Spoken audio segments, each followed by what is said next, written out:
was choices. Letting our daily routine complement our choices. And I have a scripture here, Judges 5 and 8. Chapter 5, 8th verse.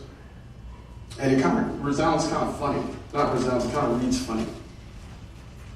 Because they choose new gods. Then was war in the gates. There a shield or spear among 40,000 in Israel. That sounds kind of convoluted. What am I saying? If you were letting a desire for recognition, craving for power, or love of money rule your life, you may find yourself besieged by enemies, stress, anxiety, illness, fatigue, headaches, all sorts of things. I think this scripture is pointing toward the megachurch that we're talking about, this social club. And how we need to get back to the meat and potatoes of the church.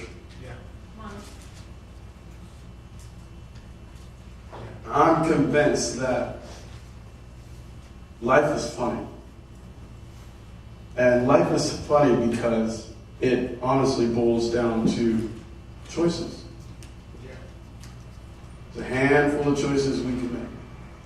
And there's a handful of good. I teach my children that there are no mistakes. You have good choices and bad choices. And then you just have choices. Because there are no good and bad choices. These are just choices. And sometimes they might change. It seemed good at the time. And now it's all of a sudden become different. This is not what I expected. But it's a choice you made. Now you have to deal with it. Now you have to love it and live with it. Or just accept it for what it is.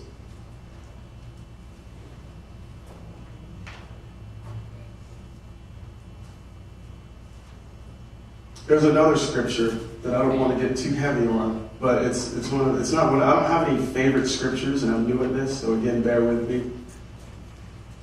I chose that scripture, Judges 5:8, just to give an example as to where these mega churches are headed. They're not going to get any bigger. They're only going to get smaller, and they're only going to fall to their own silly whims because they think there's something.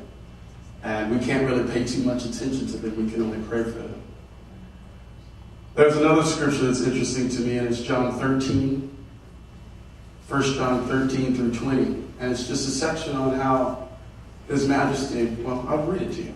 How about that? Look right there. Ye call me Master and Lord, and ye say, well, for so I am. If I then, your Lord and Master, have washed your feet, and ye also to wash one another's feet. For I have given you an example, that you should do as I have done. Verily, verily, I say unto you, the servant is not greater than his Lord, neither he that is sent greater than he that sent him. If ye know these things, happy are ye if you do them. I speak not of all. I know whom I have chosen, but the scripture may be fulfilled. He that eateth bread with me hath lifted up his heel against me. Now I tell you before it comes, that when it is come to pass, ye may believe that I am he. Verily, verily, I say unto you, that receiveth whosoever I send receiveth me, and that receiveth me receiveth him that sent me. Sounds like a bunch of Dr. Seuss kind of, but I'm not clowning. It's just interesting that the repetition, all throughout the Bible there's lots of repetition, and it's almost the same story. Take care of your brother. Don't expect that he's going to take care of you, but take care of your brother and take care of your sister. Because he took care of us. He gave, I think it's a beautiful thing that one of the biggest choices we have that I've come to face in my life is to come to the fact that I will be preaching like my father. And I'm okay with that. Because there's a lot of love to be shared from this body.